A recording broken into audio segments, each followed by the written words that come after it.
pada IC ratio, it's a part of my dialogue with them. Saya harus bilang. Tapi hati-hati, biasanya orang Jawa itu kan ini, ngomongnya Jawa, ada amok massa. Kita punya konsep itu. Oke, diam, fight back-nya amok massa. Itu yang saya bilang tadi. Political unrest. Tadi kan saya bilang, dalam konstruksi Ramadan nanti, sampai seberapa jauh mereka punya hati untuk tidak sekedar mengambil keuntungan atau manfaat sebesar-besarnya dari tingginya permintaan. Tadi kan sudah bilang, saya bilang. Iya. Nah, kalau mereka tidak punya hati, mereka tetap mereguk keserakahan mereka. Yang dibilang greedy is good. Gitu ya. Maka amok massa itu makin hari makin meningkat. Frekuensi amok, keinginan untuk amok massanya meningkat.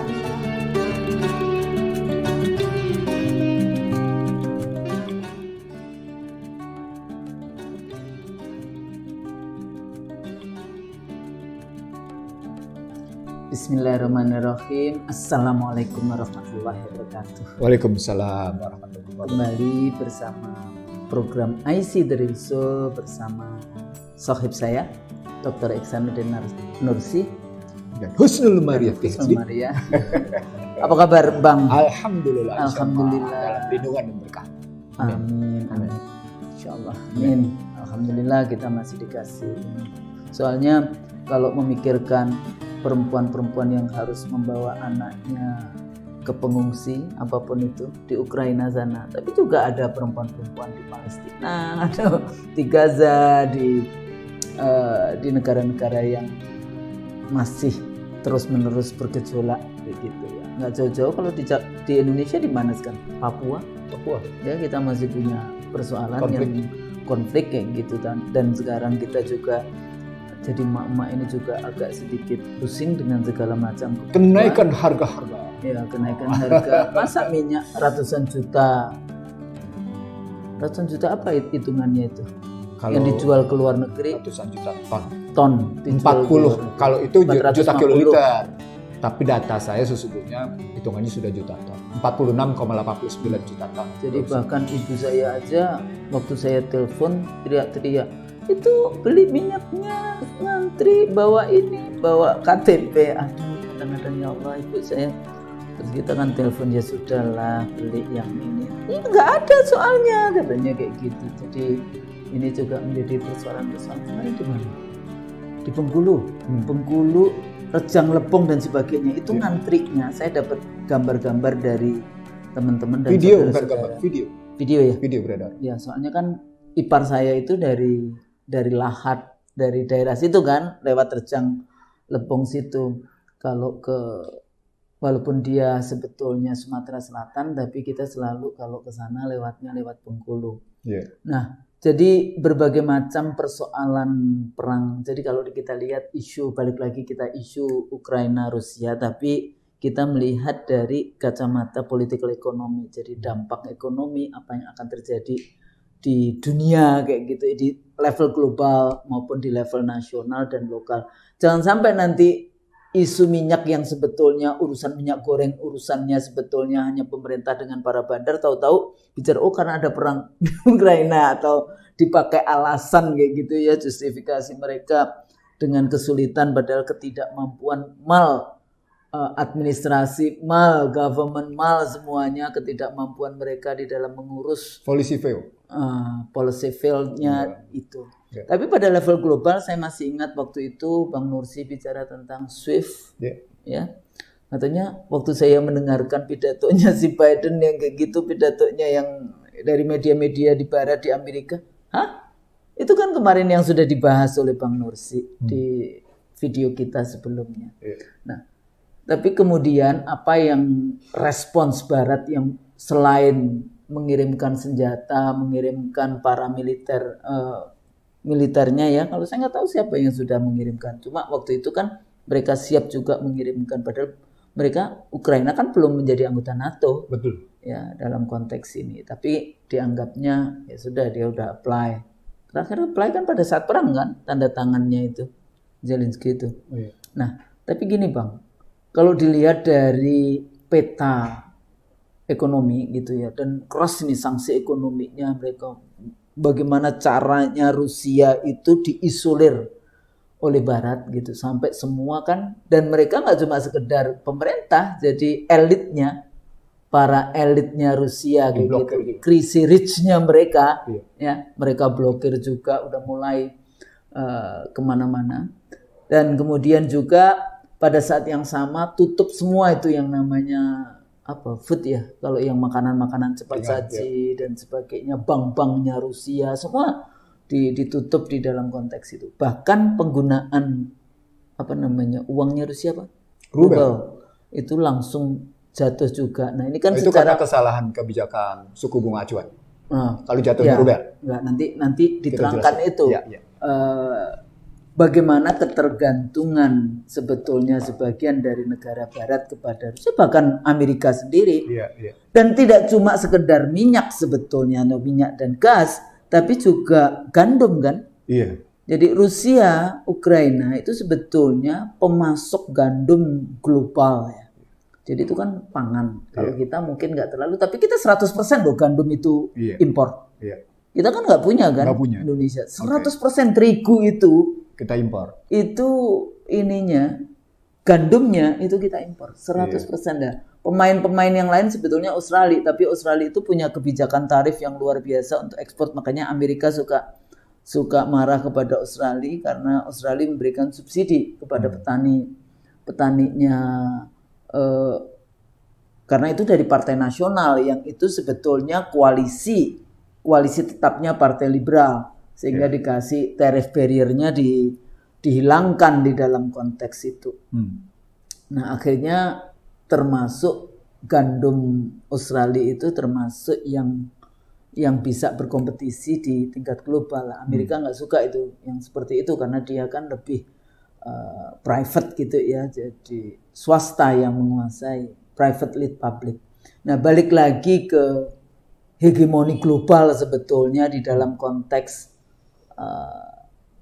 menggunakan UN untuk memberikan sanksi ekonomi yang sekeras-kerasnya bahasanya, kemudian menggunakan Uni Eropa juga memberikan sanksi, dan cuma persoalannya Cina yang video sebelumnya kita tidak terlalu bahas tentang Cina, tapi kalau ngomongin ekonomi kan sekarang Cina paling suka kan menggunakan bilateral di dalam konteks itu, dan juga mungkin India, Asia Selatan di dalam konteks bicara tentang food, bicara tentang kebutuhan-kebutuhan yang lain. Nah, melihat peta seperti ini sebetulnya dampak yang pertama kalau kita lihat Amerika menggunakan sanksi ekonomi, tapi yang kena juga Amerika sendiri. Warga negara Amerika sendiri kan sekarang. Dan di Amerika itu kan mereka memang terbiasa dengan kendaraan-kendaraan pribadi yang membutuhkan, dan Amerika kan besar, jadi pembangunan jalan tol sebetulnya kita itu modelnya ngikutin model Amerika. Sebenarnya kita nggak perlu itu bangun jalan tol yang sebesar apa itu, seperti kalau di Amerika dari barat ke timur yang seperti itu. Nah melihat konteks, membaca gitu ya dampak ini baru berapa hari sih, 13, 14, 15 hitungannya mau 2 minggu ya.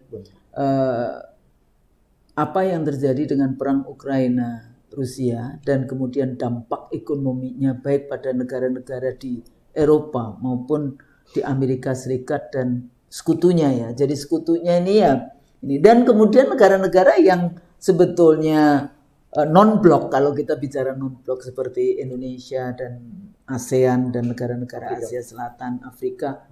Nah ini melihatnya bagaimana nih pengelompokan ekonomi, saling ketergantungan, dan siapa sebetulnya yang akan kalau Bang Nursi melihat yang paling menderita, jadi suffered sebetulnya bukan cuma Rusia, sanksi kepada Rusia, tapi ternyata seluruh negara-negara Barat yang memusuhin juga ternyata juga terkena menderita. Nah ini membaca, mengurainya bagaimana ini di dalam konteks itu.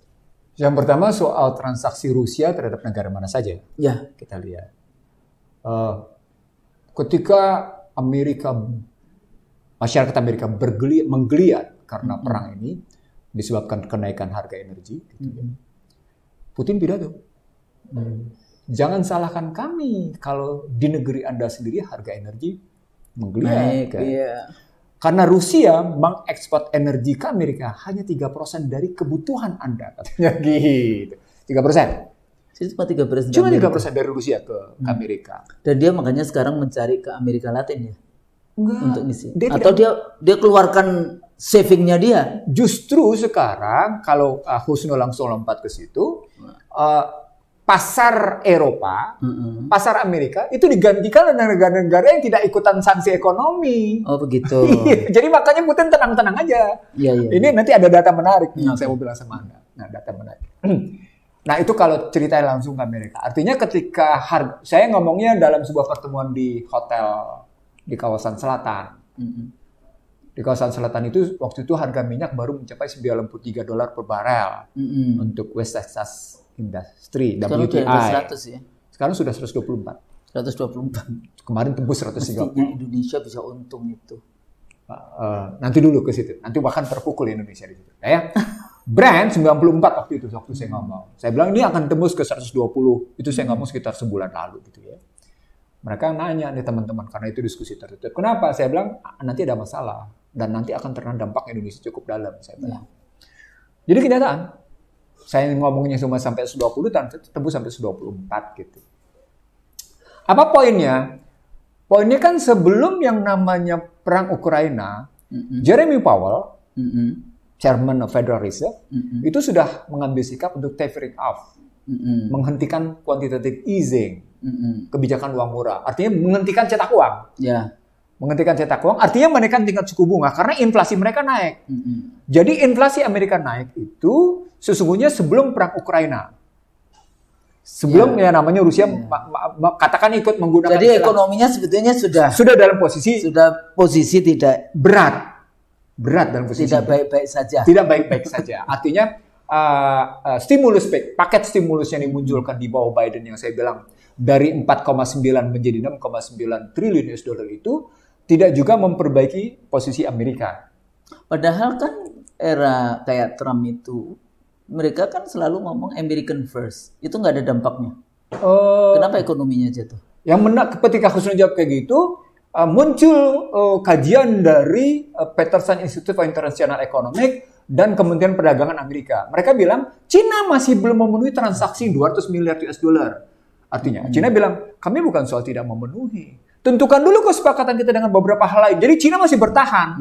Jadi artinya ada beberapa kesepakatan dengan Cina yang belum selesai, yang sehingga mereka memprotes yang transaksi yang 200 miliar US dollar itu belum terpenuhi. Artinya bahasa lainnya defisit transaksi perdagangan Amerika dengan Cina tetap tinggi. Nah, disitulah mereka percaya diri soal penggunaan US dollar, US dollar yang mendunia itu. Gitu. Itu artinya situasi perekonomian Amerika kayak gitu. Karena pada saat yang sama gerakan vaksin, nah ini menarik, gerakan vaksin, tracker konvoy dari Kanada sudah menyerang Amerika dan Biden sudah menyerukan agar ya namanya Justin Trudeau menggunakan kekuatan daruratnya dan saatnya sama Amerika sendiri, warga negara Amerika sendiri menyahuti soal gerakan anti vaksin mandatori, bahkan kalau kita ngelihat gubernur Florida sudah melarang penggunaan masker, gitu ya. Amerika melihat, sejumlah petinggi melihat ada kegagalan kebijakan atas vaksin. Ada kegagalan penggunaan vaksin. Jadi 2 tahun ini kita ngapain dia? Jadi artinya sesungguhnya bisnis beyond the global pandemic ini dianggap tidak sepenuhnya sukses gitu ya. Tidak sepenuhnya sukses. Yang sudah ada yang untung-untung beberapa pejabat. Oh pasti. Atau beberapa perusahaan farmasi dan perusahaan IT. Ya, itu pasti untung. Tapi artinya dari segi target mereka tidak sepenuhnya tercapai target itu. Itu artinya tidak membaik perekonomian itu. Maka ada satu kebijakan menarik. Kebijakan menariknya adalah bagaimana kembali menggerakkan roda perekonomian. Itu bahasa sederhananya. Dalam cerita klasik, dalam cerita tradisional, dalam cerita kuno, perang. Loh, sebetulnya dari zaman tapi yang kontemporer pun juga perang sebenarnya. Perang dunia pertama. Bahkan kalau Amerika itu selalu bikin perang konvensional melawan di Venezuela ya. Iya, perang lokal. Perang lokal. Iya, istilahnya perang lokal. Perang lokal kayak gitu. Nah, perang lokal itu dalam bahasa saya minimal menggerakkan 5F. fire industrialnya hidup. Yang Husnul bilang military industrial. Kalau military industrial hidup, means steel per kapita naik. Iya. Kalau steel per kapita naik, finance naik. Kalau finance naik, food naik. Karena sudah zaman teknologi, frekuensi juga kepake. Gitu. Bergerak ini semua. Tapi harus ada korban ya. Kalau perang kan pasti ada banyak korbannya. Perempuan dan anak-anak. Nggak ada urusan. Collateral damage. Ya istilahnya collateral damage kalau perempuan dan anak-anak. Sebetulnya yang bikin perang tuh bapak-bapak. Gitu. Tapi perempuan dan anak-anak akhirnya jadi yang Itulah dampak dari apa yang disebut dengan omongan mereka tidak bisa dipercaya ketika bicara tentang kemanusiaan. Ya. Bicara tentang hak asasi manusia. Gimana? Nggak ada cerita, di situ nggak bisa dipegang. Itu makanya disebut dengan kalau. Tapi mereka gunakan diksi, oh yes teroris. Yes. Husnul, saya ini baru terima sebuah kajian menarik Husnul. Terjadi pergeseran ini karena Husnul sudah ngomong situ, shortcut ya.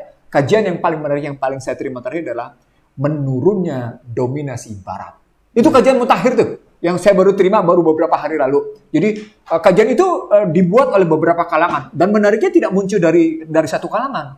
Muncul dari kalangan Asia Timur, muncul dari kalangan Uni Eropa, muncul dari kalangan Amerika Latin, muncul dari kalangan Amerika sendiri yang mereka bilang menurunnya dominasi Barat gitu.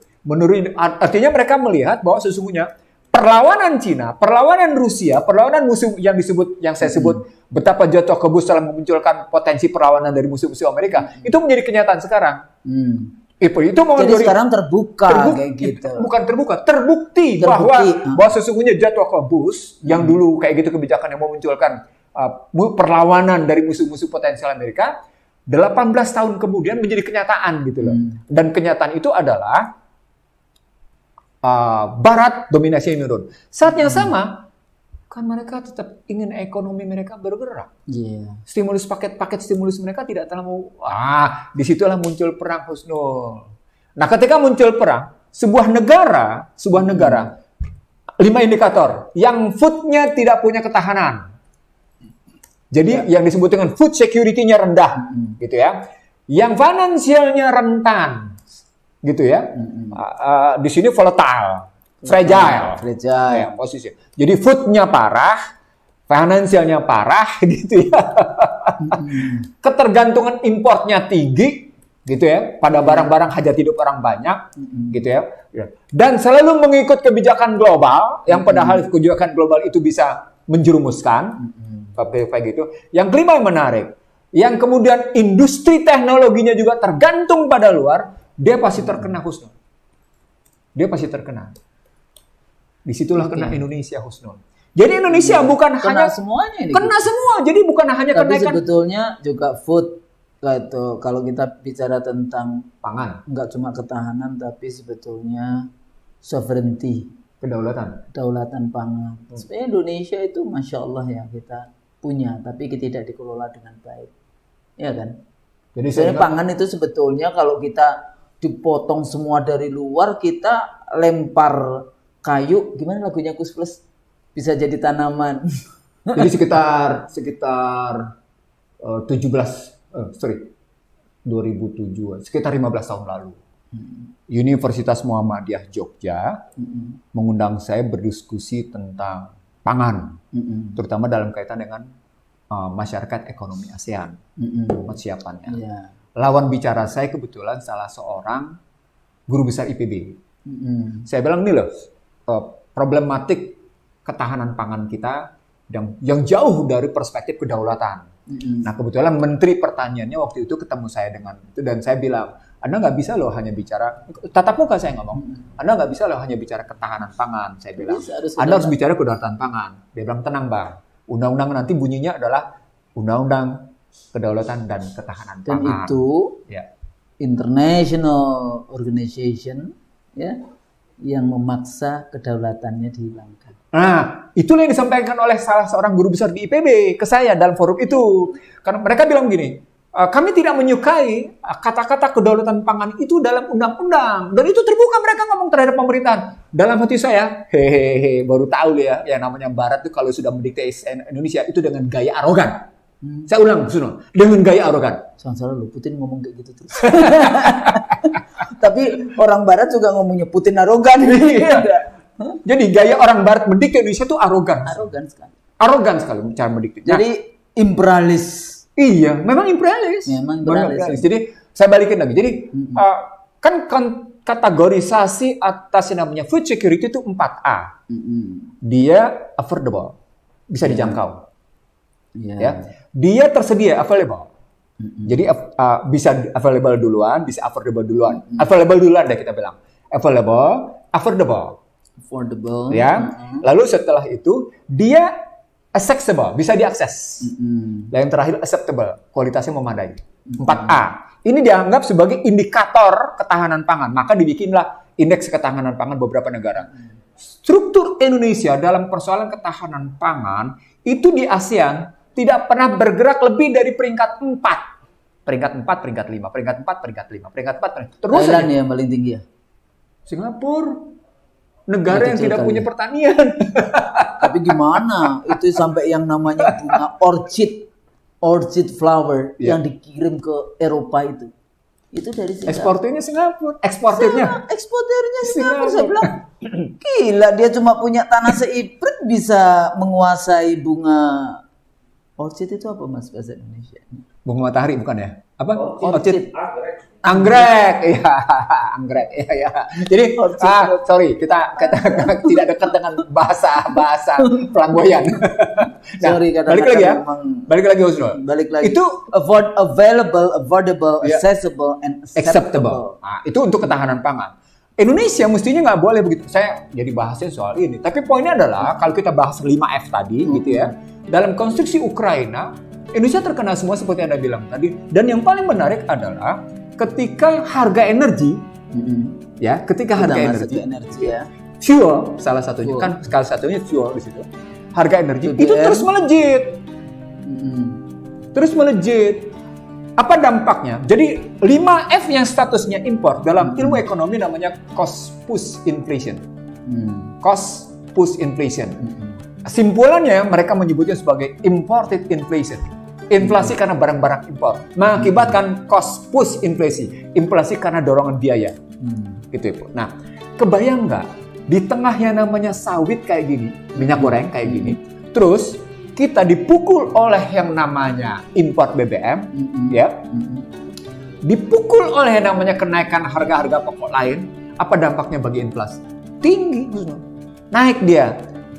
Dalam bahasa Bang, sebelum ke sana, itu BBM untuk mungkin perlu diceritakan juga di teman-teman IC tadi. So, kenapa kita sebagai negara yang sebetulnya kaya dengan energi, minyak, gas dan sebagainya, tapi ternyata kita juga impor.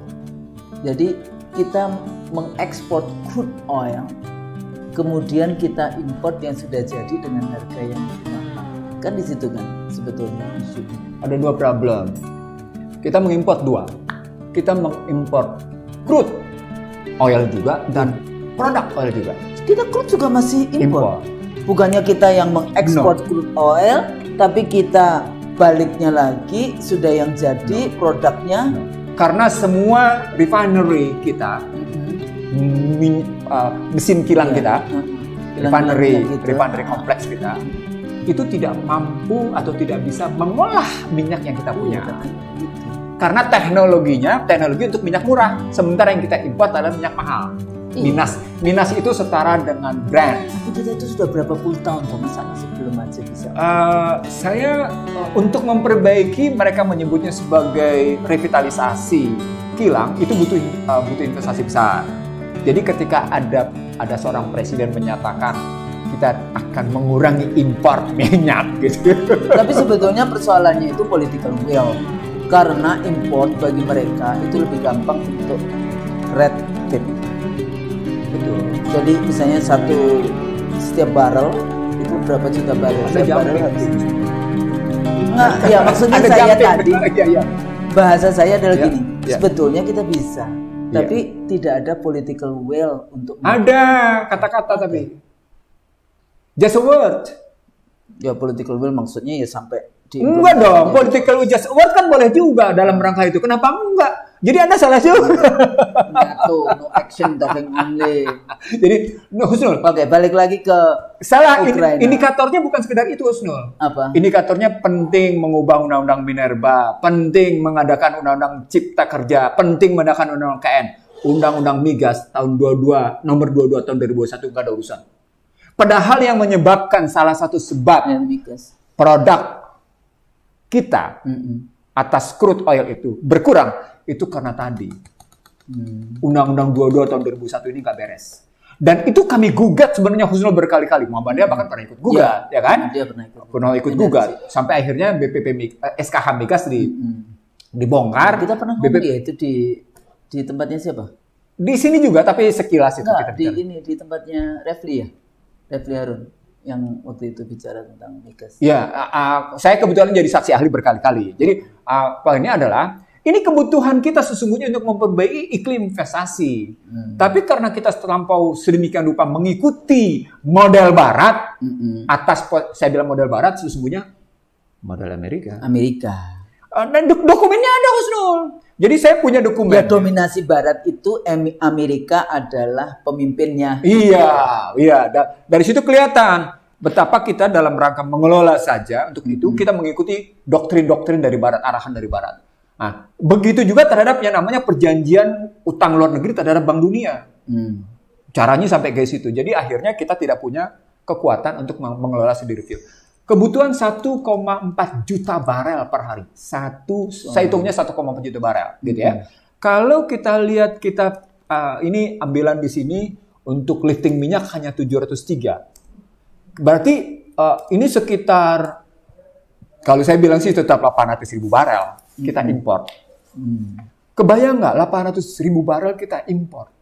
Kita anggap saja bahwa yang namanya apa yang kita produk bisa kita olah. Sehingga terjadi yang namanya keseimbangan. Balance dia antara yang kita jual dengan kita beli untuk 600.000 barel atau 700.000 barel. Tapi kan tetap kebutuhan 1,4 juta barel. Nah, di situ kemudian inflasi, Husnul. Di situ ancaman kenaikan harga tidak terkendali.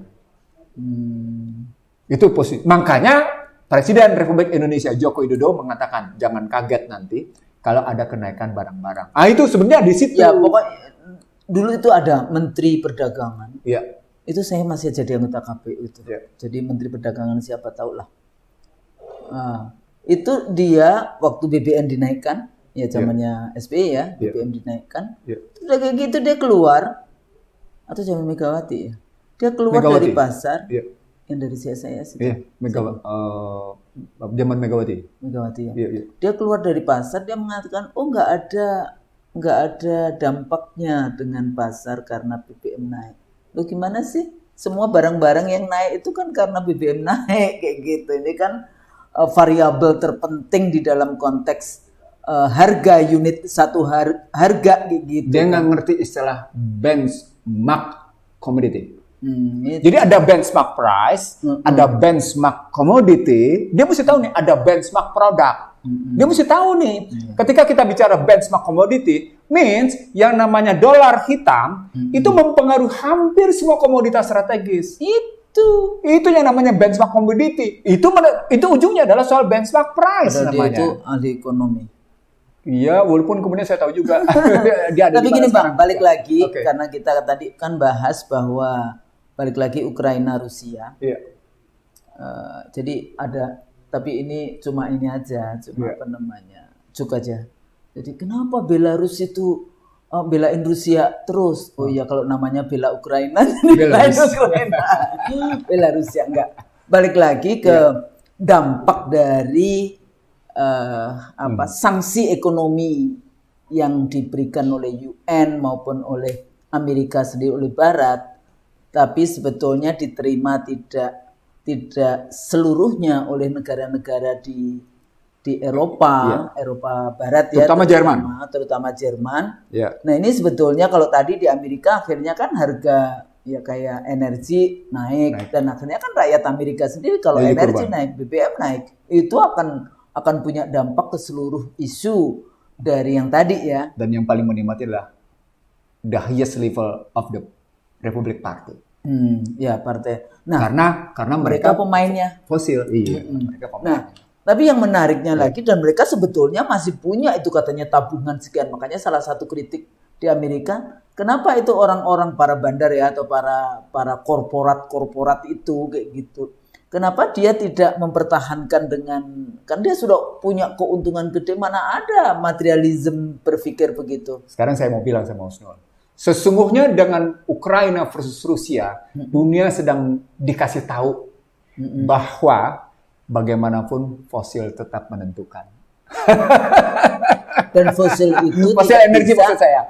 Tidak bisa renewable, non-renewable energy. Jadi kalau mereka segera mengganti ke renewable, mereka akan menghitung tentang persaingan antara fosil dengan renewable energy. Dan ini tidak pernah muncul kajiannya sampai seberapa besar persaingan energi fosil energi. Energi berbasis fosil dengan energi berbasis renewable, terbarukan. Belum muncul persaingannya.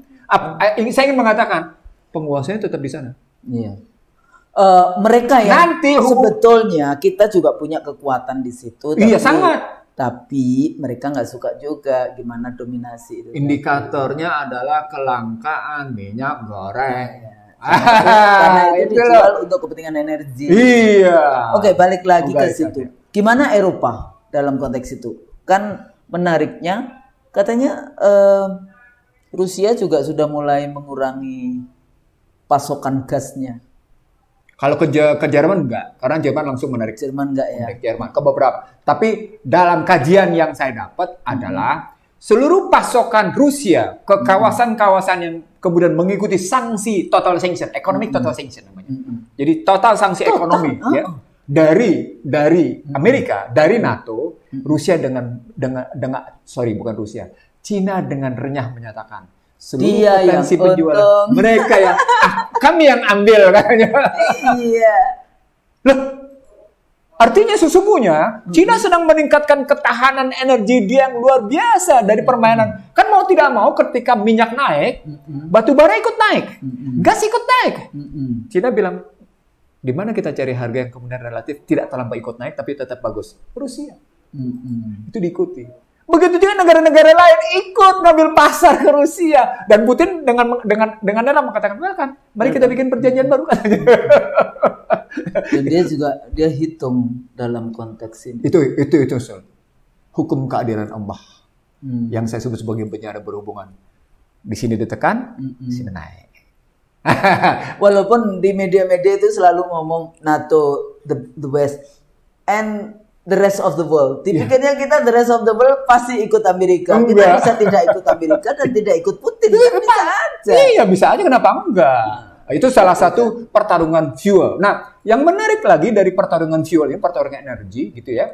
Amerika walaupun dia menjadi net eksportir, tapi ada tetapinya. Dia kan, saya bilang begini. Amerika menguasai menang 3 hal atas posisi peperangan Ukraina. 1, dia tetap menguasai NYMEX, New York Mercantile Exchange. Dia tetap menguasai itu. Yang kedua, ini artinya dolar tetap menjadi dominan. Dolar tetap. Nanti berhubungan dengan Cina betapa tergopoh-gopoh ngambil karena berkaitan dengan mengurangi peran dolar ujungnya. Begitu juga yang namanya Rusia, mengurangi peran dolar karena mereka langsung transaksi dengan rubel. Keuntungan kedua, dia bisa tetap mengekspor. Walaupun kemudian beban ke masyarakat Amerikanya naik. Iya. Nggak ada urusan bagi dia, yang penting dia tetap bahagia. Itu yang kedua. Yang ketiga yang paling menarik di sini, itu berarti steel industrialnya, banking industrialnya, itu tetap hidup. Tetap mendapatkan transaksi luar biasa di balik ini gitu. Luar biasa nih dari posisi ini. Nah, pada konstruksi itulah muncul analisis tentang sistem pembayaran yang kemarin saya ungkapin duluan soal SWIFT. Yang baik Rusia maupun Cina sudah punya sendiri. Tetapi antara merchant to merchant ini menarik. Di sini kita masuk sekarang. Dalam kajian luar sampai dengan tahun 2020 itu, bahkan 2021, Visa menguasai transaksi kartu kredit itu sampai dengan 40%. Lalu Mastercard 24%, ya. Sisanya kemudian UnionPay. UnionPay adalah kartu kredit Cina. Besarnya 32%. Lalu sisanya baru seperti di Jepang, seperti beberapa negara yang punya kartu kredit sendiri, sistem pembayaran sendiri itu, sisanya the rest itu 4%. Dalam kasus perang Ukraina versus Rusia gitu ya. Itu karena Rusia dipukul kayak gitu, Master dan Visa ikut-ikutan, apa yang terjadi? Mereka gunakan UnionPay. Maka pangsa pasar UnionPay naik. Artinya apa? Dolar ditinggalkan. Nah, itu Barat mikir nggak di awal-awal? Dipikir dia menguasai, katanya saya membaca sikap Jeremy Powell yang tidak serta-merta menyetujui, tapi kemudian juga menunda permainan cryptocurrency. Jadi dia tunda permainan cryptocurrency. Iya kan? Dia tunda. Jadi ada beberapa waktu sebelum yang namanya Amerika mengambil sikap terhadap Rusia, Federal Reserve, Jeremy Powell sudah mengatakan kita tunda nih permainan cryptocurrency. Itu artinya sesungguhnya penundaan sistem pembayaran. Itu artinya Visa dan Mastercard terganggu. Itu artinya dia sudah melihat ada potensi berbahaya. Bacaan saya begitu gitu melihatnya. Nah, ternyata data membuktikan seperti itu. Semua transaksi di Rusia. Nah, sebenarnya kalau semua transaksi di Rusia, sebenarnya Rusia belajar dari Black Monday 24 Agustus 2015. Ketika yang namanya Cina, pasar modalnya diserang habis-habisan oleh kekuatan keuangan sebetulnya Amerika. Perang dengan Ukraina ini kan juga udah lama. Iya. Bukan yang baru. Iya. Artinya karena terkena rubel itu waktu Black Monday 24 Agustus 2015 itu jatuh 50%. Kalau sekarang kan jatuhnya saya tidak tahu berapa persen. Tetapi jatuhnya juga karena suku bunga acuan di Rusia naik 20%. Itu yang saya bilang Putin ternyata bukan menghadapi faktor eksternal. Putin juga menghadapi faktor internal. Ada problem di internalnya nih karena suku bunga acuannya naik gitu. Mestinya kalau dalam perang kayak gitu jangan ikut-ikutin naik dong. Iya karena dong. Berarti dia harus disiapkan. Iya, harus disiapkan. Ya. Harusnya begitu gitu. Ya, tapi kan kalau mau ngomongin perang ya skenario itu kan rekayasa kan pasti banyak bolongnya juga. Nah, kita singkatin Husnul. Kalau sudah food terkena, fuel terkena, maka terkena financial. Financial itu berarti 3 problem. Nilai tukar, inflasi, suku bunga. Branding nih pasti bertiga nih. Jadi terkena yang saya... Tapi itu hanya Rusia aja atau sebetulnya seluruh dunia. Seluruh dunia terkena. Including Indonesia. Terkena pasti.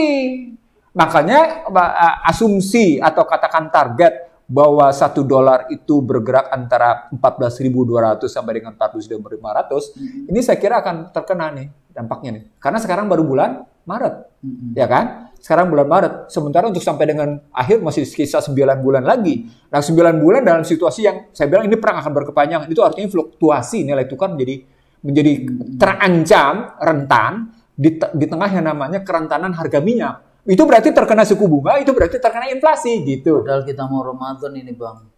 Apalagi Ramadan nanti permintaan barang naik. Wih, itu pasti itu. Jadi, gimana nih pemerintah kita? Gampang jawabnya, Sunan. Apa? Pemerintah dalam kasus telur, dalam kasus minyak, dalam kasus kedelai, dalam kasus kedelai macam-macam itu ya. Itu kan semuanya naik harga mulai melonjak. Itu membuktikan pemerintah tidak mampu memberikan layanan public services dengan benar. Iya.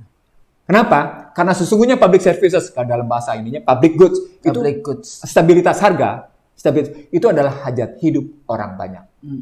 Jadi stabilitas harga dalam konstruksi Bung Karno sendiri maupun dalam konstruksi Barat itu adalah public goods, public services. Jadi selain keterbukaan informasi, good governance, itu stabilitas harga adalah public goods atau public services. Nah, kalau public services itu atau public goods pada price stability, stabilitas harga tidak bisa diberikan, maka yang harus kita paham di sini betapa pentingnya memperkuat ketahanan ekonomi rakyat.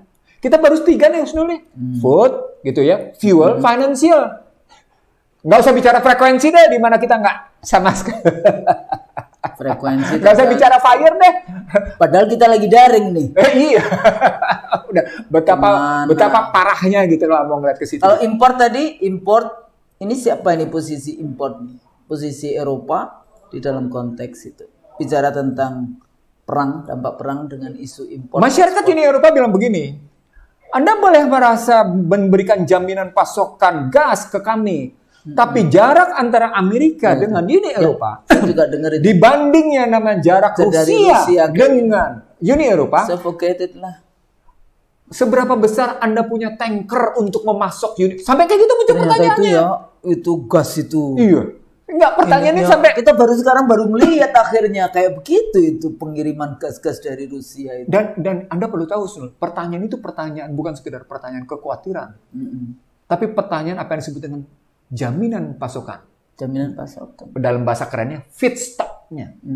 Sampai seberapa jauh jaminan pasokan untuk menunjuk bahwa Eropa tetap punya ketahanan energi. Kan itu kata kuncinya. Dan karena apalagi di sana kan memang mereka akan menuju musim panas ya. Jadi mungkin agak berbeda berkurang kebutuhannya. Tapi tetap kan kebutuhan industri, kebutuhan yang lain kan tetap membutuhkan. Bahkan kebutuhan gas untuk rumah tangga aja.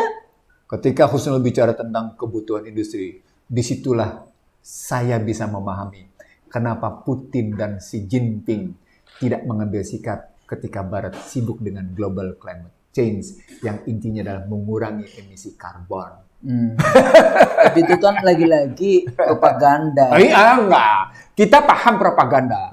Tapi kan bagi banyak negara yang tidak terdikte oleh kekuatan Barat tadi, dan mereka tidak melihat sebagai isu yang bagus karena akan membirukan udara. Rezim environment yang disebut sebagai green economic gitu. Padahal itu dikte gitu melihatnya. Oke, kita lanjutin Husnul, dampak berikutnya. Jadi setelah mereka bilang oke, kalau begitu sekarang apakah ekonomi akan turun? Suka tidak suka akan turun. Pertumbuhan akan turun. Artinya semua economic outlook yang dibikin oleh IMF, Bank Dunia atau berbagai institusi bergengsi di dunia, international finance itu turun semua, tidak tercapai. Dalam bahasa yang lain, Putin sedang membuktikan bukan cuma Amerika yang bisa menggelombangkan satu situasi dunia dengan dukungan Xi Jinping. Jangan salah Husnul, ada pembicaraan tertutup antara Xi Jinping sama Putin di bulan Desember 2020 yang tidak mengemuka di panggung internasional. Itu artinya mereka sudah melakukan sesuatu. Dan ketika mereka sekarang menuding Ukraina punya data, saya menyatakan 5 laboratorium biologi, orang bilang ada 11, orang lain bilang sekian, saya enggak, tapi data saya cuma 5, itu menunjukkan bahwa sesungguhnya baik Putin maupun Xi Jinping menyadari betul bahwa laboratorium biologi yang di Ukraina itu laboratorium berbahaya. Makanya seperti Wuhan itu. Tapi Xi Jinping menyatakan tidak terbukti bahwa Wuhan adalah pusat penyebaran. Bukan penyebaran, tapi dia sebagai laboratorium. Oh iya, sama. Nah, kalau sampai sebagai laboratorium, saya punya pertanyaan sama publik IC The Real Show. Kenapa Fort Detrick tiba-tiba ditutup pada sekitar Agustus 2019? Dan tidak ada penjelasan ke dunia manapun. Fort Detrick itu adalah laboratorium biologi angkatan darat. Laboratorium persenjataan biologi. Saya ulang, laboratorium persenjataan biologi angkatan darat di Amerika yang tiba-tiba ditutup pada Agustus 2019. Kenapa? Nggak ada penjelasan sama sekali. Lalu tiba-tiba tadi di Amerika sendiri, nanti IC The Real Show akan lihat beberapa cuplikan-cuplikan perdebatan soal biologi, laboratorium biologi di Ukraina. Nanti akan kita lengkapi nanti di situ. Barat sendiri muncul loh. Kenapa Amerika membiayai justru laboratorium biologi di Ukraina? Indonesia waktu itu juga mau dibiayain ya. Tapi kan terus kemudian ditutup sama ibunda. Iya. Jadi kalau itu di Salemba di lantai 6 tuh. Iya tuh. Tapi bukan itu laboratorium, itu virusnya. Itu kan virus dalam bentuk virusnya. Virus dalam bentuk fisik. Virus dalam bentuk pikiran? Itu sih. Virus dalam bentuk kebijakan? Itu banyak udah. Itu udah mendarah daging. Institutionalized. Mereka selalu institutionalized kan dalam konteks itu. Bahkan lebih ke dalam institutionalized, internalize. Sudah sampai ke internalize kalau pakai bahasa itu. Jadi balik lagi di dalam konteks perang ini ya, kalau dari perspektif politik ekonomi, jadi dunia akan merasakan dampak semuanya, seluruh dunia akan merasakan dampak. Dan hanya mereka yang cerdas bisa bertahan. Barat misalnya, ketika melihat kasus COVID-19 dan vaksin, itu mereka bilang begini, kok bisa ya Cina tetap bertahan. Padahal isu tentang ambruknya perekonomian Cina, mereka propagandakan habis-habisan. Dan Cina ternyata tetap bertahan pada pertumbuhan. Itu menarik. Dan sebelum sampai cerita tentang C-19 dan vaksin, mereka bilang, we have a big stick to beat you. Makanya Cina lebih suka memang dengan bilateral kan. Jadi kalau kita melihat Cina, Xi Jinping ya, bagaimana dia mempertahankan dan belain rakyatnya, tapi dia juga nggak peduli dengan negara lain. Dengan opor dia bisa, bahasanya Xi Jinping kan, oh kita nggak menjajah, kita beli. Jadi membeli di Indonesia, di Afrika, di ini semua dengan debt trap-nya itu kan. Kata beli ini kan artinya bukan cuma sekedar azas manfaat, bukan azas memiliki. Iya. Dan pada azas memiliki disitulah azas kedaulatan terkenal. Itu yang orang mestinya paham. Iya. Saya ingin mengatakan pada Husnul dan I see the ratio. Kalau pernah ada pejabat Indonesia yang penting adalah azas manfaat tanpa berpikir azas memiliki, Cina sejak namanya Belt and Road Initiative digaungkan dan diaplikasikan, dia buktikan azas memiliki adalah penting. Wah itu kata kuncinya Husnul. Dan dia memiliki, dia beli artinya hak milik kan dipikir. Sederhana sekali kasus kereta api cepat Jakarta Bandung. Itu adalah bukti betapa memiliki itu penting. Sampai akhirnya adalah seorang menyatakan nggak apa-apa lah walaupun kita punya 10% juga nggak apa-apa. Ada pejabat Indonesia yang mengatakan begitu. Ada. Terus kemudian dulu janji di dalam kampanye kan, berhasil apa infrastruktur. Dulu janjinya bangun infrastruktur tanpa hutang. Sekarang? Ya nggak tahu, abang yang lebih tahu. Dengan hutang lah. Oh dengan hutang. Dengan hutang lah. Dan hutangnya nggak jauh-jauh kemana-mana. Dan kemampuan di dalam Xi Jinping di dalam konteks itu, ya debt trap itu kan yang terjadi di beberapa negara. Itu kan akhirnya jadi misalnya bandara dijual, dikuasai. Anda bisa bayangkan bandara sudah dikuasai asing. Kira-kira apa yang akan terjadi? Trafficking semua kan, dari mulai drug trafficking, human trafficking dan sebagainya. Dan salah satu yang perlu mendapatkan perhatian, kenapa bahasa saya kan seringkali TKA ugal-ugalan pada saat rakyat Indonesia dimasukkan, ya kita harus PPKM, harus di rumah, tapi kemudian hadir itu TKA yang luar biasa. Ternyata di dalam MOU-nya apapun itu ya, investasi dan sebagainya, itu ternyata tenaga kerja itu masuk di dalam itu untuk, ya mereka nggak mau dong kalau cuma duitnya saja, pasti kan akan menyelamatkan, menjaga itu. Nah persoalannya TKA itu tidak cuma sekedar TKA yang profesional ahli terhadap apa itu misalnya pekerjaannya, tapi dia adalah rakyat terlatih. Artinya apa? Dia adalah paramiliter dalam konteks itu. Dan Anda bisa bayangkan kalau kemudian jutaan paramiliter negara asing sudah berada di negara kita, apa yang akan terjadi? Nah di sini letaknya sebetulnya warning apa yang ada di global politik seperti ini, di mana posisi kita. Itu dalam kajian strategic planning itu yang disebut dengan multi strategic planning. Jadi dia tidak hanya satu fokus bermain, tapi dia bermain dalam berbagai multi strategic planning dengan pendekatan multistruktur. Jadi padahal kan kita paham dengan yang diskusi kita sebelumnya juga yang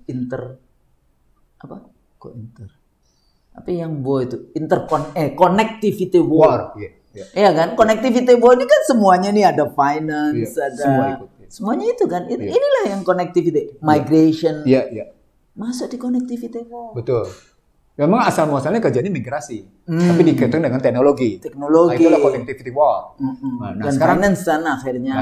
Sekarang kalau kita balik lagi ke dalam dampak, maka sesungguhnya harus dilihat connectivity war itu bahasa lainnya dia bukan cuma sekedar bicara di output, tapi dia bicara di outcomes.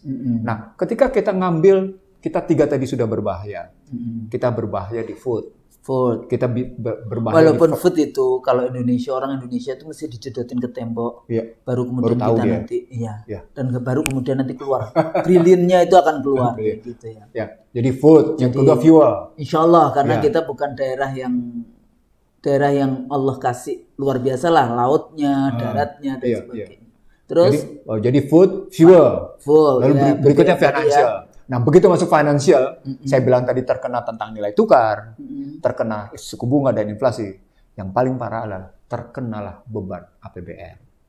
Kalau beban APBN, utangnya, defisitnya 868,02 triliun atau sebesar 4, sekian persen terhadap PDB, maka dalam kasus Ukraina, utang yang itu, defisitnya bukan lagi 8,68. Jadi kalau saya lihat angkanya di sini ya, dia statusnya bukan lagi 4,85 terhadap PDB nih. Dia akan naik lagi nih. Padahal ini adalah saat-saat terakhir Undang-Undang 2002 yang memperkenankan PDB, utang terhadap PDB boleh melampaui 3%. Nah, menarik kan? Menarik kan? Dan ternyata dikasih beban luar biasa. Di situ, Husnul, saya berpendapat. Ini undang-undang tahun berapa, Bang? Perpu 1 2021 kan memberi peluang undang-undang 22 menjadi undang-undang 2 itu memperkenankan utang boleh di atas 3% terhadap PDB. Nah, di undang-undang APBN 2022 jumlah yang defisit anggarannya gitu ya, posisinya belanja negara mengalami defisit itu dengan penanganan pandemi dan macam-macam itu mencapai 868 atau 4,85 terhadap PDB. Dengan situasi internasional, jangan salah loh, 868 itu cuma untuk bayar bunga. Tidak ada untuk bayar cicil. Dulu katanya 400 sekian bayar bunganya. Sekarang udah 868. 688 ini kan menyeluruh nih. Yang saya mau bilang sama Anda, adalah nanti surat utang brutonya, ini akan lebih dari ini. Kalau dilihat begini. Nah, 1000 sekian kayak gitu ya? Pasti ini jadi akan kayak gini. Pasti akan kayak gini jadinya. Jadi defisit anggaran terhadap PDB dengan countercyclical dengan upaya konsumsi mencapai 868,02 triliun atau 4,85% terhadap PDB. Dengan situasi perekonomian yang kayak gini, maka dia akan naik. Padahal keseimbangan primer yang negatif itu hanya dalam rangka membayar bunga tanpa cicilan. Ditambah dengan beban yang baru ini, maka surat utang akan naik lagi, Husnul. Tadinya saya ngitung surat utang 1,3 kali jumlah kali 868. Cara ngitungnya gitu. 1,3%, 1,3 bukan 1,3%, 1,3 kali 868. Dan ternyata surat utangnya nggak laku ke publik. Lah, makanya dipakailah JHT 56 tahun. Oh, katanya sudah diperbaiki. Gitu loh, makanya dipakailah BPJS Ketenagakerjaan. Makanya dipakailah dana BPKH. Makanya dipakailah dana Taspen, gitu. Artinya asuransi-asuransi yang hilang itu. Sesungguhnya ketika Anda tadi menyebut surat utang tidak laku, dia cuma sekedar menyahuti 3 isu yang dibangun oleh lembaga internasional. Pertama, Anda punya kerentanan fiskal. Itu Bank Dunia yang menyatakan. Oke, Bank Dunia yang menyatakan. Yang kedua, OECD menyatakan tax ratio Anda rendah. Ini menunjukkan pendapatan Anda rendah. Anda tidak mampu meningkatkan pendapatan. Itu divonis oleh OECD.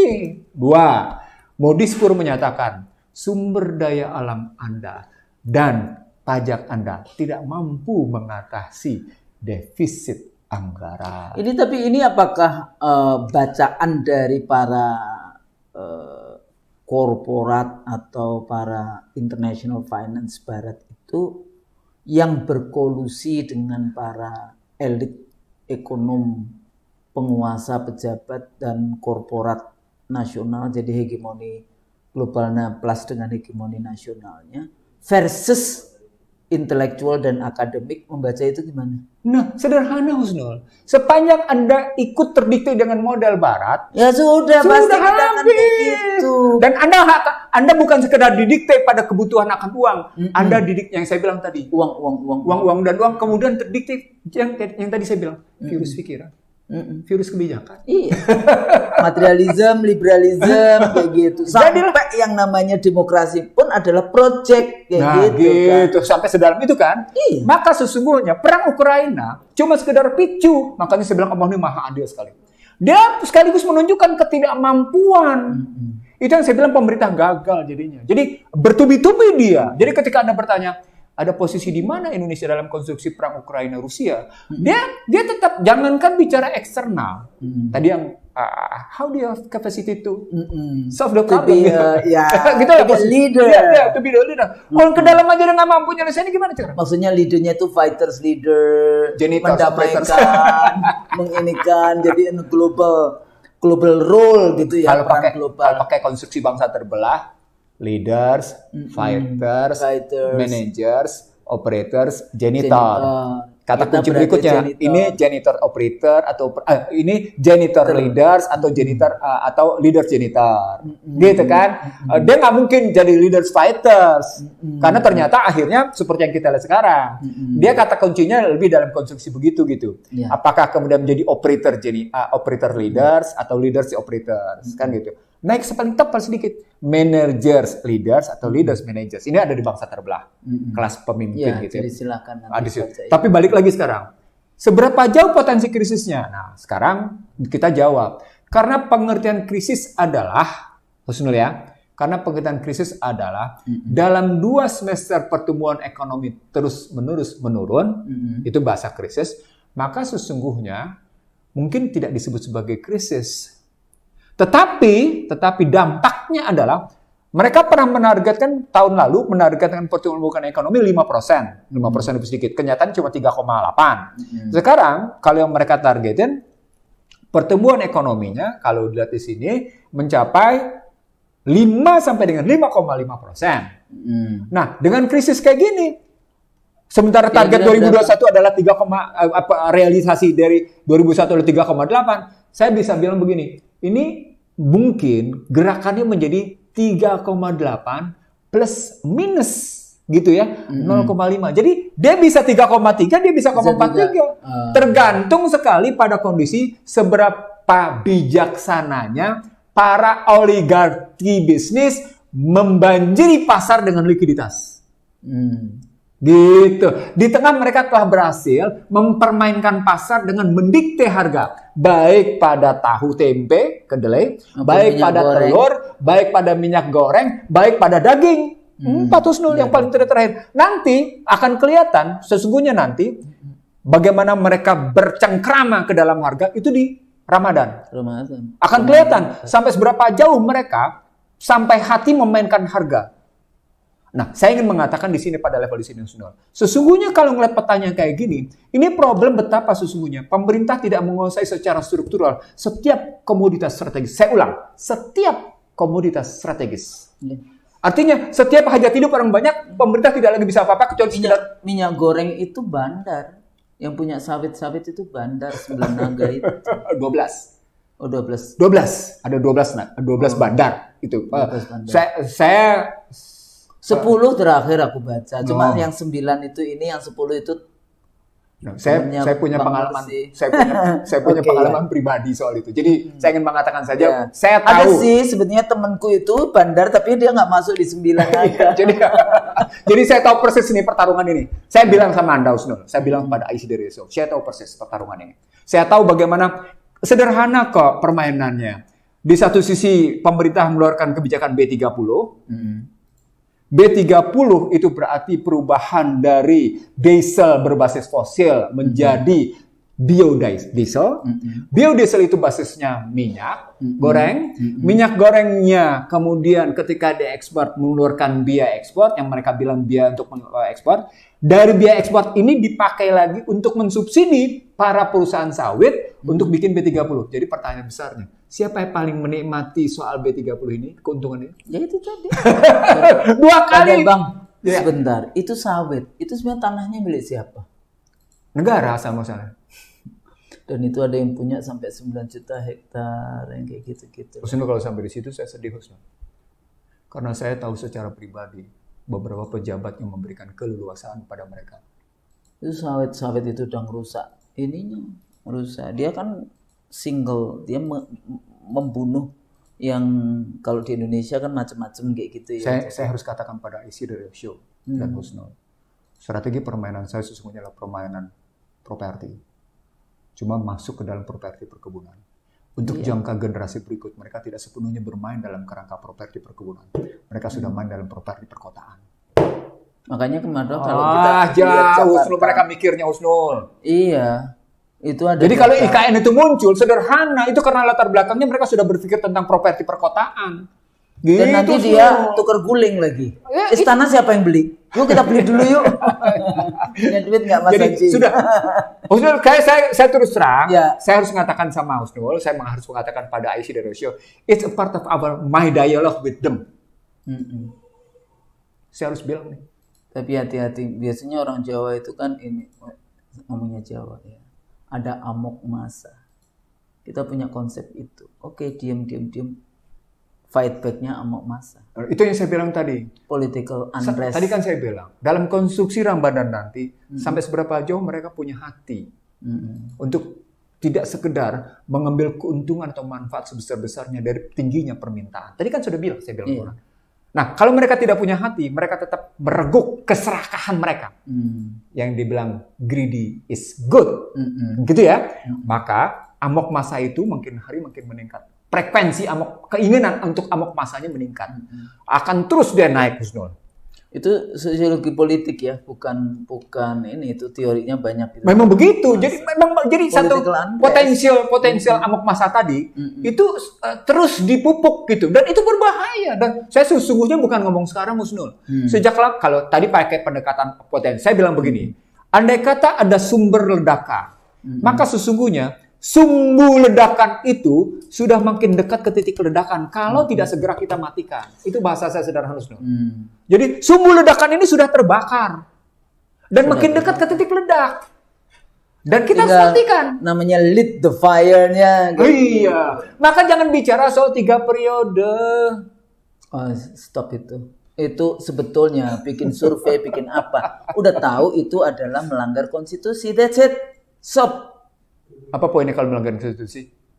Ya kalau melanggar konstitusi, kalau ada presiden berani melanggar konstitusi itu di-impeach. Bukan sekedar itu efek duniawi. Ya, itu sebetulnya balik lagi itu kan perjanjian suci. Demi Allah, saya. Pengambilan sumpahnya. Pakai demi Allah loh.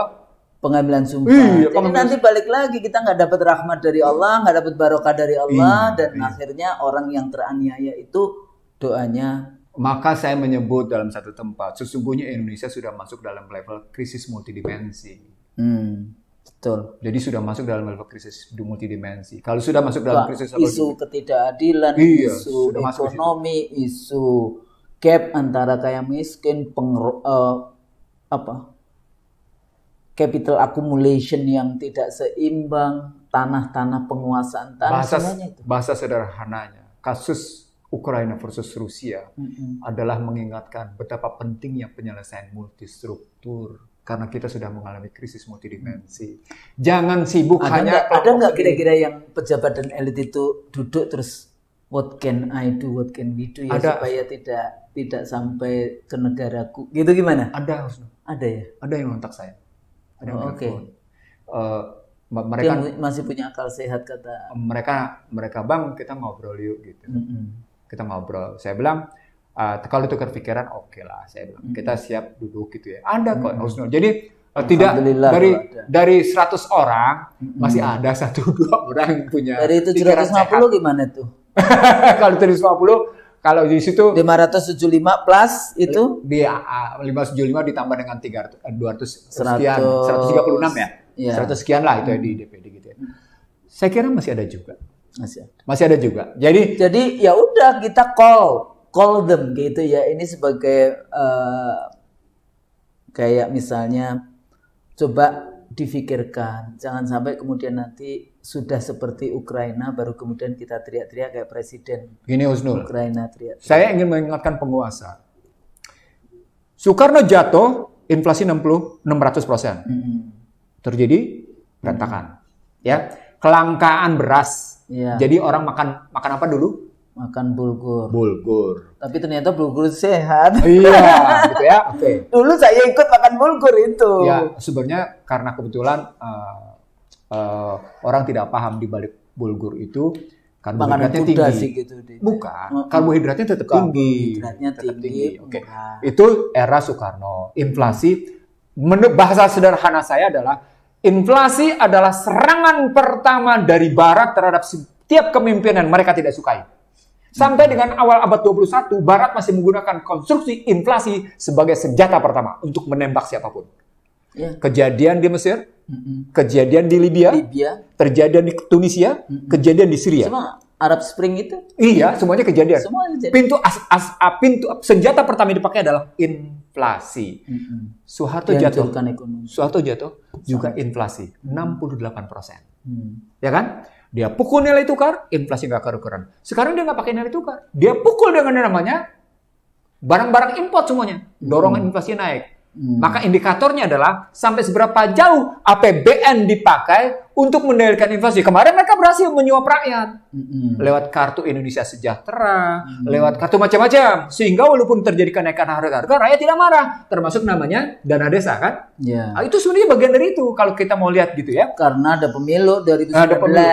Sekarang berikutnya yang perlu kita catat, kalau inflasi tidak terkendali, ini akan BI akan habis-habisan mengendalikan inflasi ini. Nah, karena ini kerjaan BI ini. Tetapi BI cuma punya 3 instrumen. Instrumen nilai tukar, menstabilkan, berarti dia main dolar habis-habisan, gitu ya.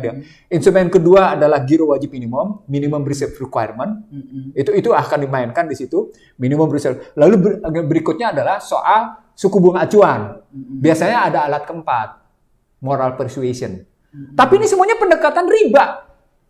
Lagi-lagi yang barokah lah. Dan dalam kerangka moneter, dalam sejarah dari yang namanya Joseph Schumpeter mengatakan, sesungguhnya di balik kejatuhan ekonomi barat, di sana membuktikan betapa rentannya masyarakat, betapa fragilnya masyarakat, itu disebabkan oleh keserakahan. Nah, sekarang kita lihat, jika Indonesia tetap berlanjut dalam model kayak gini, maka kita sedang menciptakan apa yang saya sebut sebagai kerentanan masyarakat. Dan kalau tidak diatasi, model krisis kayak gini, lihat, angka inflasi akan berhubungan dengan suku bunga akan terkena dengan barang-barang naik, macam-macam, itu lampu merah. Saya sudah menyatakan ini sudah lama, Husnul. Sudah lama nih lampu merah. Cuma lampu merahnya belum terang benderang. Masih ember. Nah, tetapi baru ember. Dalam kasus hukum, politik hukum, lampu merahnya sudah terang sekali. Sudah terang sekali. Jadi kalau kita mau ambil dalam beberapa istilah saya dimensi kehidupan. Dalam kasus politik hukum, lampu merah sudah terang sekali. Memang dalam kasus ekonomi karena ada macam-macam berhubungan dengan fiskal dan moneter, lampu merahnya masih kelihatan agak redup gitu. Tapi dengan kasus ancaman situasi krisis Ukraina berlanjut panjang, bisa jadi ini makin benderang lampu merahnya. Hati-hati. Kalau Anda tidak segera mematikan, dia tidak bergeser ke lampu kuning. Gitu loh. Ketika bergeser ke lampu kuning, dari cerita 868 triliun sebagai defisit posisi dan sekarang adalah waktu terakhir untuk memperkenalkan PDB di atas 3%, artinya sesungguhnya Anda tidak berdaya apa-apa. Tidak efektifnya anggaran itu kelihatan di sini justru gitu. Nah, itu yang menjadi warning kita sebenarnya, Husnul, dari cerita tentang mata rantai panjang krisis Ukraina gitu terhadap perekonomian kita dan perekonomian regional maupun internasional. Nah, yang harus kita lihat lebih lanjut. Kalau Indonesia adalah ekor dari perekonomian global, Indonesia adalah ekor dari perekonomian global, dan nanti akan ada pertemuan G20, gitu ya, dengan betapa ya namanya. Dan 1 tahun ini Indonesia yang jadi. Nah, itu artinya sesungguhnya sampai seberapa jauh Indonesia memasukkan ini dalam agenda pembicaraan. Bisa nggak kira-kira? Saya tanya Husnul, bisa nggak? Nggak bisa. Nggak bisa ya. Kenapa nggak bisa? Dia nggak punya bargaining power. Itu karena seperti kita bilang, G20 ditentukan oleh namanya G8 G7 atau G7. Karena ada Rusia jadi G8. Ya, G8. G8 atau G7 ini ditentukan oleh G4.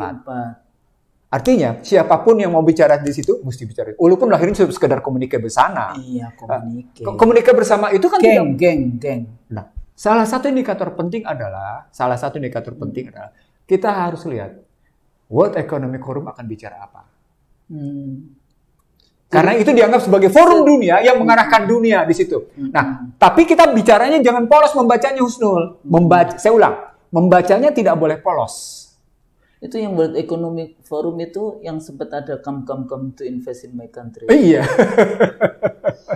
Jadi kita bacanya tidak boleh polos. Karena kenapa tidak polos? Karena di situ soal bagaimana sebenarnya ultra neoliberal system sedang sustainable.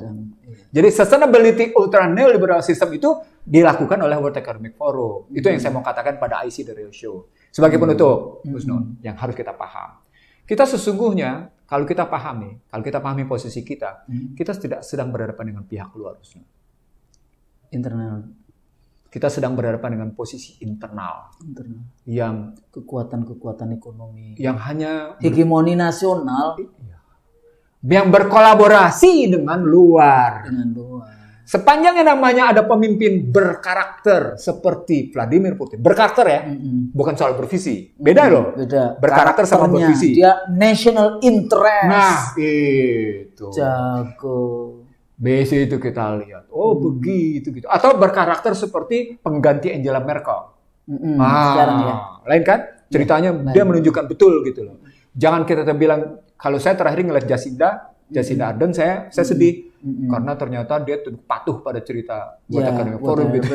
Dia kecil terlalu jauh dari permainan barat. Ya, permainan gitu. barat. Tapi sebetulnya Australia nyebelin juga nih Australia. Apalagi terakhir bagaimana kampanye terhadap anti vaksin dihadap dengan cara hukum yang seperti itu. Gitu. Jadi lagi-lagi kita butuh memang karakter pemimpin yang menjunjung tinggi sumpahnya. Bukan menjunjung tinggi kepentingan diri dan kelompoknya. Itu bahasanya. Bukan menjunjung tinggi kepentingan diri dan kelompoknya. Kepentingan dirinya apa sih? Ntar anak gua masuk pojok kuningan. Gitu. Ada juga yang ketakutan. Cemas juga dia. Nah, itu kan sebagai alat. Makanya dari dulu kan saya selalu mengatakan 3 kata itu menjadi alat untuk menghancurkan lawan-lawan politik, untuk menghabisi lawan politik, siapapun. Anda pernah kan jadi korban? Oh iya, nanti kapan-kapan. Tapi ada kok di videonya IC tadi. Iya, Anda pernah. Dan saya mengatakan, Anda jadi korban tapi justru membuktikan bahwa Anda bukanlah korban. Gitu. Korban yang bukan korban. Walaupun 3 tahun tuh tersiksa. Oh, 3 tahun. 3 tahun. Ada biaya psikologinya. Yang biaya psikologi tadi belum tergantikan, Husnul, maksud saya. Enggak, sebetulnya sih itu karena kita berserah diri sebagai ujian, berserah diri pada Allah. Allah Maha Tahu, Allah Musta'an, Allah Maha Penolong.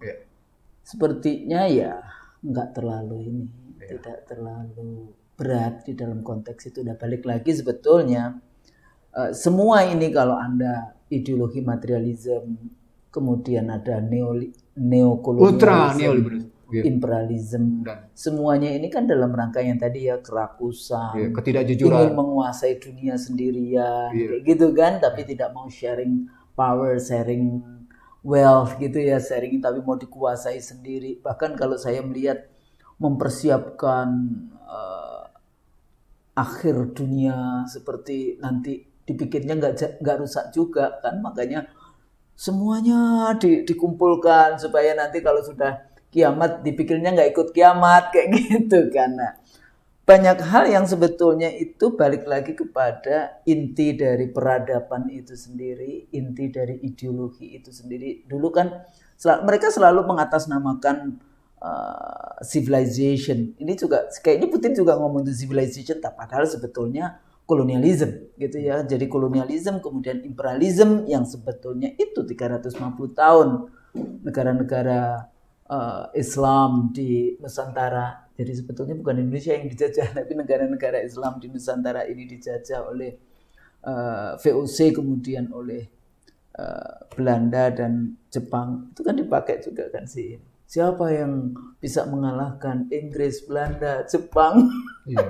Putin kan ngomong kayak gitu. Indonesia dia bilang kayak gitu kan. Nah, dalam konteks ini ya balik lagi, duduk yuk bahas tentang peradaban. Nah, ketika Anda mengundang duduk yuk bahas tentang peradaban, saya teringat pada munafiknya sebuah diksi. Peace, prosperity, and stability. Itu kan baik dalam konteks multilateral, atau dalam konteks unipolar, atau dalam konteks bilateral, selalu kan kata kuncinya peace, prosperity, and stability. Sekarang peace-nya berdasarkan apa? Prosperity-nya ukuran siapa? Dengan indikator apa? Stability-nya apakah dengan perang? Nah, sesungguhnya ini bukan isu baru. Sejak yang namanya isu tentang bagaimana Amerika menjadi polisi tunggal dunia, isu peace, prosperity, and stability itu selalu dalam dimensi berpikir mereka. Jadi mari kita ubah. Jadi pikirannya pun disamakan semua. Jadi yang kita selalu ngomong, oh iya kita kayak ginilah, Anda intoleran. Padahal kenapa? Karena kita berbeda dengan dia. Iya, betul. Padahal kalau Anda mengatakan Anda toleran, mestinya Anda terima dong perbedaan itu, kayak gitu kan.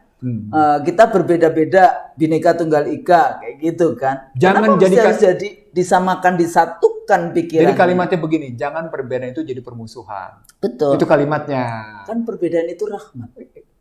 Perbedaan itu rahmat dalam kerangka instrumentasi dan fungsi. Jadi perbedaan itu boleh muncul. Dia tapi tetap dalam kerangka instrumentasi dan fungsi. Artinya Husnul boleh pakai gadget dari negara mana, saya boleh pakai gadget dari negara mana, itu instrumentasi. Husnul boleh menggunakan gadget Husnul untuk fungsi yang namanya 4G, tapi untuk tidak 5G. Saya menggunakan gadget saya, handphone saya, bukan sekedar untuk 5G, tapi untuk 3G, tapi 5G tidak, misalnya begitu, itu fungsinya. Itu kita boleh berbeda di situ. Itu biasa-biasa aja. Tapi ketika yang namanya gadget itu dalam pertarungan nilai, Husnul memperkenankan nilai-nilainya tentang apa saja boleh. Saya bilang enggak, gadget ini tidak boleh apa saja. Gitu. Saya juga nggak boleh apa saja. Iya, misalnya gitu. Lihat, gitu. Nah, enggak, kita harus ngomong begini Husnul. Iya. Supaya kita paham apa yang disebut dengan perbedaan itu rahmat. Yang disebut dengan perbedaan itu rahmat itu levelnya pada instrumentasi dan pada fungsi. Tidak pada strategi, tidak pada kaidah, tidak pada nilai. Itu kita punya sendiri, punya prinsip sendiri. Dan sebagai seorang Muslim tentu saja balik lagi pada value, pada dasar yang sudah petunjuk yang diberikan oleh Allah.